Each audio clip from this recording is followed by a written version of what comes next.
మాట్లాడదాం. Mahesh and Indra, so మీరు bus యాత్రలో పాల్గొన్నారా? అవునండి. ఇప్పుడు మీరేం ఏ ఎగ్జామ్స్ రాశారు మీరు?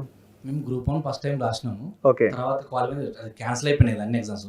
సో మేము ఏమంటున్నాం అంటే ఇప్పుడు గ్రూప్ 1 అయితే 2011లో వచ్చింది. ఆఫ్టర్ 11 years 12 years వచ్చిన నోటిఫికేషన్ లో సరే 63 పోస్టులు పెంచారు, అది అయిపోయింది సార్, దాన్ని పక్కన పెడదాం. గ్రూప్ 2 అనేది 2016 వేశారు. దగ్గర 7 సంవత్సరాలు అవుతుంది నోటిఫికేషన్ వచ్చి కూడా. 7 వాళ్ళు ఇచ్చారు.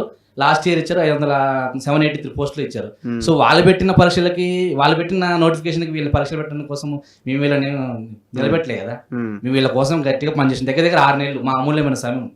ఎందుకు అంటే వీళ్ళ బోర్డు మార్చలేరు, బోర్డు మెంబర్స్ అట్లే వీళ్ళు వచ్చిన తర్వాత బోర్డు మార్చే సంతోషం ఓకే, సరే విధానాలు కూడా మార్చుకోవాలి కదా.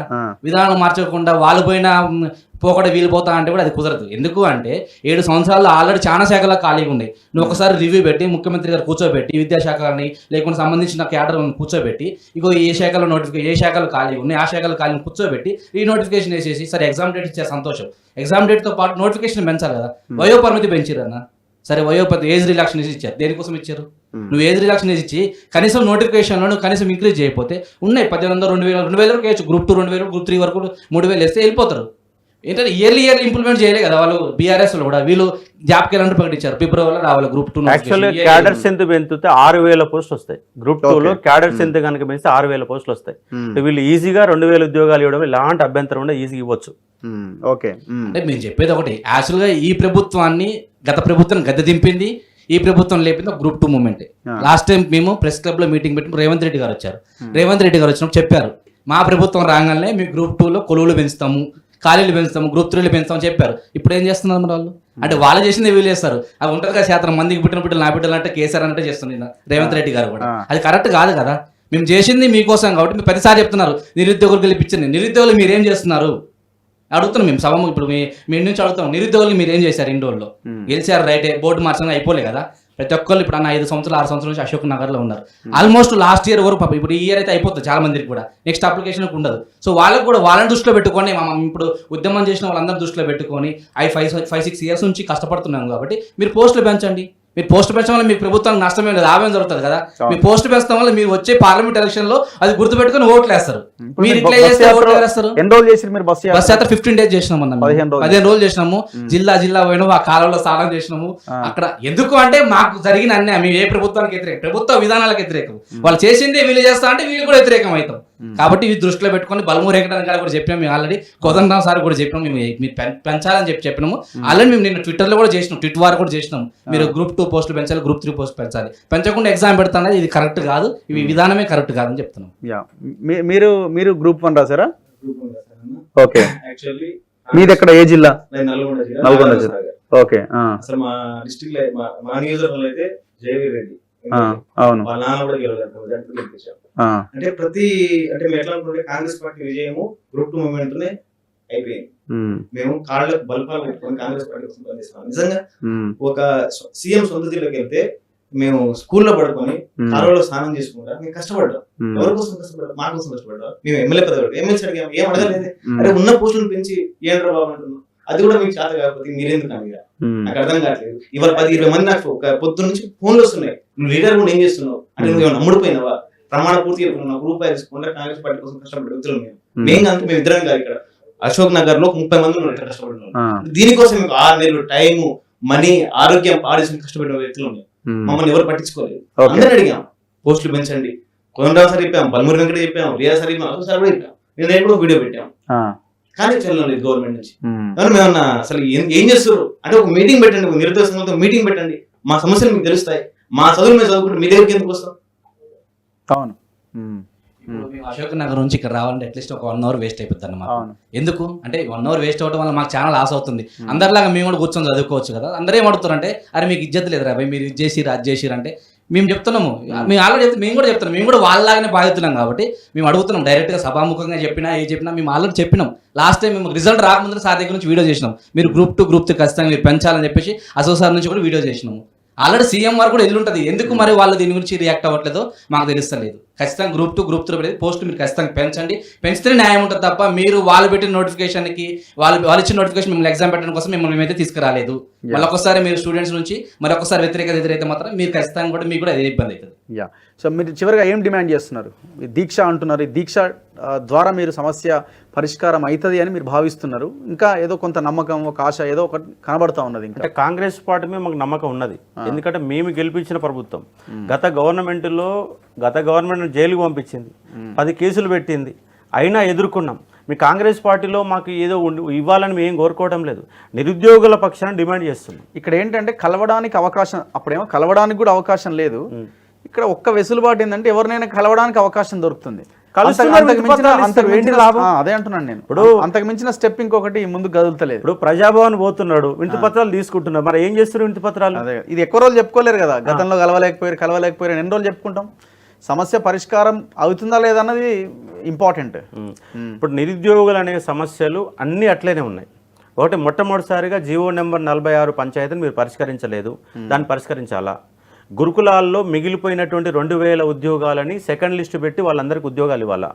మూడవది, డిఎస్సి అనేది కేవలం 11,000 ఉద్యోగాలతో వేశారు, దాంట్లో స్కూల్ అసిస్టెంట్ పోస్టులు చాలా తక్కువగా ఉన్నాయి. ఆ స్కూల్ అసిస్టెంట్ పోస్టులు డబుల్ చేయండి. 2,500 పోస్టులు వేశారు, కనీసం స్కూల్ అసిస్టెంట్ అనే పెంచండి. ఇప్పుడు ఎస్జిటి పోస్టులు కనీసం 6,500 ఉండే, వాళ్ళు కొంత కంఫర్ట్ జోన్లో ఉన్నారు.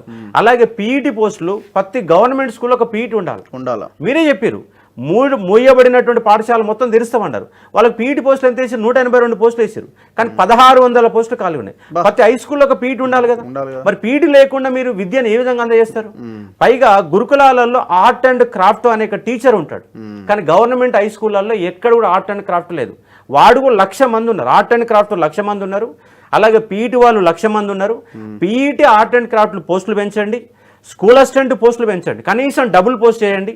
చేస్తే వాళ్ళు ప్రశాంతంగా కనీసం చదివినానికి అర్థం ఉంటుంది. ఆడ 2 పోస్టులు ఉంటాయి, ఆ 2 పోస్టులకు ఆ జిల్లాలలో కనీసంగా ఒక 2,000 3,000 మంది ప్రిపేర్ అవుతారు. 2,000 మంది ప్రిపేర్ అయితే 2 పోస్టులు ఉంటే వాడు ఏడ చదవాలా, ఏడ కష్టపడాలా? అంటే గవర్నమెంట్ కోసం అహోరాత్రులు కష్టపడి ఫ్యామిలీలు. ఇక్కడ సమస్య ఎక్కడంటే మధ్యతరగతి మహాభారతంలో కోరికలు ఎక్కువ, ఏదో సాధించాలని ప్రయత్నం చేస్తే ఈ తెలంగాణలో కానీ పక్క రాష్ట్రం ఆంధ్రప్రదేశ్లో కానీ ప్రతి విద్యార్థి జీవితం 10 సంవత్సరాల సంకనానికి పోతుంది. వాడు 25 ఏళ్ళకు ప్రిపరేషన్ మొదలుకు వస్తే 35 ఏళ్ళ దాకా పెళ్లిళ్ళు చేసుకుంటా పెటాకులు లేకుండా ఈ కాంపిటేటివ్ యుగంలో అలా మిగిలిపోవాల్సిన పరిస్థితి ఏర్పడింది. కాబట్టి ప్రభుత్వాలు అర్థం చేసుకొని ఇప్పుడు ఈ మెగా డిఎస్సి కానీ ముఖ్యంగా మీ ప్రధానంగా డిమాండ్ చేసిందంటే గ్రూప్ 2లో 2,000 పోస్ట్ చేయండి, గ్రూప్ 3లో 3,000 పోస్ట్ చేయండి. ఇవి చేయకపోతే ఆదివారం నుంచి మా ఈ మహా నిరాహార దీక్షలను కొనసాగుతాయి. రాష్ట్ర వ్యాప్తంగా ఉన్న నిరుద్యోగులందరినీ ఏకం చేసి రేపు ఎన్నికల్లో మేము ఎటువైపు ఉండాలా, మీ వైపు ఉండాలన్నా వద్దా అనేది మీరే డిసైడ్ చేయాలి. రైట్, మీ కాంగ్రెస్కి ఓటు వేయాలన్నా వద్దా అనేది మీరే డిసైడ్ చేయండి. మాకు వేయండి అని మీరు ధీమాగా చెప్పండి. ధీమాగా చెప్పాలంటే మన యొక్క ఇప్పుడు ఉన్నటువంటి సమస్యలన్నీ పరిష్కరించాలి. అన్ని సమస్యల మీద మేము రాష్ట్ర వ్యాప్తంగా నిరుద్యోగులు ఐక్యం చేసి మా డిమాండ్లు నెరవేర్చుకోవాలన్నటువంటి ఒక ప్రభుత్వం పైన ప్రెజర్ని చేయడం కోసం మహాధర్నాకి మేము డిసైడ్ అవుతున్నాం. అని చెప్పాలనుకుంటున్నారా? ప్రజాదర పార్క్ ఫస్ట్ రోజు ఇచ్చా నేను, ఇదే గ్రూప్ 2 పెంచాలి, గ్రూప్ 3 పెంచాలి. ఫస్ట్ రోజు వాళ్ళు పెట్టిన రోజే ఇచ్చా. ఆల్రెడీ వచ్చింది నాకు వాళ్ళ మెసేజ్ కూడా ఓటీపీ కూడా వచ్చింది. అంటే ఇంకోటి ఏంటన్నా చిన్న రాజకీయ ఏంటంటే వీళ్ళు 783 పోస్టులు అన్న గ్రూప్ 2లో ఉన్నాయి, 5 లక్షల మంది ఉన్నారు. అంటే ఇక్కడ ఏంటంటే చిన్న గవర్నమెంట్ ఉద్యోగం ఎవరికైనా సంపాదించారు, క్లర్కల్ ఎవరు కూడా 7 లక్షల మంది అప్లై చేసుకుంటారు. సో మీరు అభ్యర్థులను దృష్టిలో పెట్టుకొని పోస్టులు పెంచండి. పోస్టులు పెంచడం వల్ల నీకు గవర్నమెంట్కి మైలేజ్ అవుతుంది కానీ నీకు నెగిటివ్ ఏం కాదు కదా. ఓకే, లాస్ట్ ఏపీఎస్సీలో ఉంది, ఏపీఎస్సీలో వాళ్ళు ఇయర్లీ క్యాలెండర్ ఇస్తారు. ఇప్పటికి 5 times 4 times గ్రూప్ 1 పెట్టారు, గ్రూప్ 2. దరిద్రం ఏంటంటే తెలంగాణ గవర్నమెంట్లో మనం కొట్లాడిందే ఉద్యోగాల కోసం, ఒక్క ఉద్యోగం నింపలేదు, వాళ్ళు నింపలేదు, వీళ్ళు నింపపోతే మా ఎవరు చెప్పుకోవాలన్నా మా బాధ. కనీసం వాళ్ళు అర్థం చేసుకొని పోస్టులు పెంచాలి, గ్రూప్ 2 గుర్తులు పోస్టులు పెంచి సప్లిమెంటరీ నోటిఫికేషన్ ఇచ్చేసి మాకు భర్తీ చేయాలని చెప్తున్నాం. ఇంకో చిన్న రిక్వెస్ట్ ఏంటంటే కొందరు బాగా సీరియస్గా 2 సంవత్సరాలు చదివే విద్యార్థులు ఇప్పుడు ఈ పోస్టుల పెంపు ఏమైనా మూమెంట్ లాంటివి ఏమన్నా జరిగితే మా డేట్లు ఏమైనా డిస్టర్బ్ అవుతాయి అనే ఒక ఫీలింగ్లో ఉన్నారు. మేము ఏం కోరుతున్నామంటే పోస్టులు పెంచాలని కోరుతున్నాం. ఇక్కడ తేదీలలో ఎలాంటి డిస్టర్బెన్స్ ఏం రావు. అనుకున్నట్టుగానే ఆగస్టు 7, 8 తారీఖుల్లోనే పరీక్ష జరుగుతుంది. ఎందుకంటే 5 నెలల టైం ఉంది. 5 నెలల టైం ఉంది కాబట్టి ఒకవేళ కొత్త వాళ్ళకి అవకాశం ఇచ్చినా పోస్టులు పెంచినా అదే డేటుకు ఎగ్జామ్ నిర్వహించబడుతుంది. కాబట్టి బీ సీరియస్ వాళ్ళు మీరు ఆగం కాకండి. ఎందుకంటే మీరు 5% కోసము ఇక్కడ 100% మంది పోస్టులు పెంచాలని కోరుతున్నటువంటి అంశాన్ని ఇక్కడ అర్థం చేసుకుంటే అందరికీ న్యాయం జరుగుతుంది. పోస్టులు పెంచడానికి మనం అంత శక్తియుతంగా నిరుద్యోగులమంతా ఒక ఏకదాటి మీదకి వస్తే కంపల్సరిగా 2000 పోస్టులు పెంచడానికి కోసం ప్రయత్నం జరగవచ్చు. Thank you very much. Thank you Ashok garu and మీ ఇద్దరికి కూడా thank you. So Revanth Reddy Telangana ముఖ్యమంత్రి గారు మీరు ఆలోచించాలి. 30,000 ఉద్యోగాలు ఇచ్చామని పదే పదే చెప్పుకోవడం కాదు. సో పోస్టుల సంఖ్యను పెంచాలి. ఏ నిరుద్యోగులైతే ఈ ప్రభుత్వం రావాలని కోరుకొని మీకు అందరికీ ఓట్లు వేయించారో జనాలతో తిరిగి, సో వాళ్ళకి న్యాయం జరగాలంటే వీళ్ళ డిమాండ్లు పరిష్కరించాల్సిన అవసరం ఉన్నది. సో ఎన్నోసార్లు ప్రజాపాలన పేరుతో ప్రజాభవన్ దగ్గరికి వచ్చి అప్లికేషన్లు ఇచ్చి అప్లికేషన్లన్నీ చెత్తబుట్టలో వేసి వాళ్ళ సమస్య పరిష్కారం కాకుండా ఎంతకాలం తిరుగుతారు? జీవో 46 మీద ఇంతవరకు నిర్ణయం ప్రకటించనే లేదు. మీరు గురుకుల పోస్టుల విషయంలో ఇంకా వాళ్ళు ఆందోళన చేస్తూనే ఉన్నారు. సో ఫస్ట్ మీరు విద్యాశాఖ మంత్రిని పెట్టి ఆ విద్యాశాఖ మంత్రి ఆధ్వర్యంలో ఈ ప్రాసెస్ అంతా కంప్లీట్ చేసే ప్రయత్నం చేయండి. కన్సర్న్ మినిస్టర్ లేకపోతే ఇంకెవరితో మాట్లాడాలి వీళ్ళు వచ్చి? సో చూద్దాం. వీళ్ళు ఆమరణ దీక్ష అంటున్నారు. దీక్షకు ముందే ప్రభుత్వం ఏమైనా నిర్ణయం తీసుకుంటుందా లేదా అన్నది చూడాలి. మనం చూస్తూనే ఉండండి మన తొలి వెలుగు.